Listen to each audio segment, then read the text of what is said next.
after she turned 8 years old. So by the time I got to the first grade, she was headed for high school. We were that far apart. And in 1948, when my other brother Gary was born, and I think he headed back to Idaho Falls, Uncle Gary. In 1948, she graduated from high school, and I was just finishing the third grade. And in that fall of 1948, we moved to Idaho Falls, and Mary stayed in Rexburg and actually lived for a while again with Grandma Walters, the same grandma that helped raise her when she was 3 and 4 years old. Grandma Walters lived roughly across the street from where the women's dormitory was for Ricks College. In those days, Ricks College was a 4-year school. Our father had attended Ricks College when it was a 2-year academy.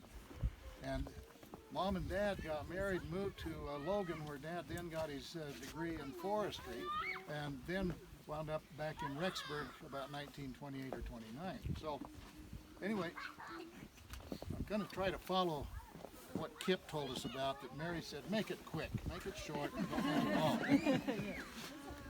At any rate, when we moved to Idaho Falls, she graduated from high school and stayed at Rexburg in a dormitory, and the next 4 years she was at Ricks College, and we were living in Idaho Falls.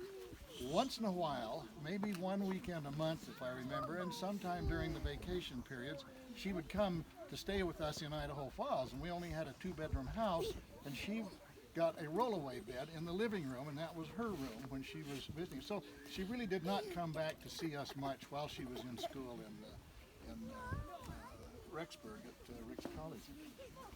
One thing they did not mention, she was a very outgoing and social person, and she did have boyfriends. It wasn't just Stephen. It wound up just Stephen, the love of her life. And frankly, I remember when she came home one time before graduation, and she was crying and despondent, and my mother says, "What's the matter?" And I said, "There's these 2 guys," she says, "I could marry either one of them. They're both great. I'm happy with both of them. I just don't know what to do." And Mom, in one of her brilliant moments, said, "Pray, and you'll get the answer." And Mary was one step ahead of Mom. She said, "I already have prayed, and I'm not getting the answer." And Mom said, "You're not praying hard enough." Now, I have a hunch that about the same time that was all going on, she was really seeking divine guidance. She really wanted help from the Lord on what to do. But I have a hunch at the same time, Stephen was praying, "Let her select me." And they both got their prayers answered.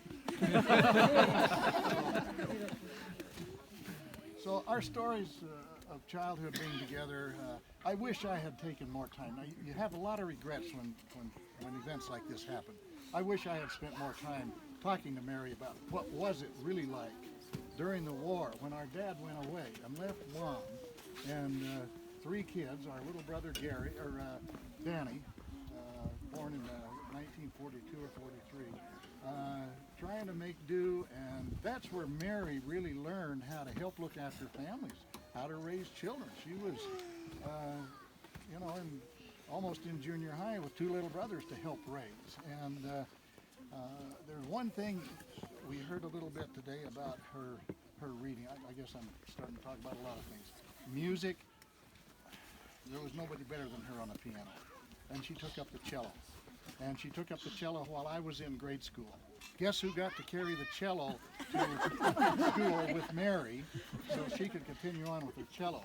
And speaking of hand-me-downs, I was telling Robin and my wife Harriet about this last night.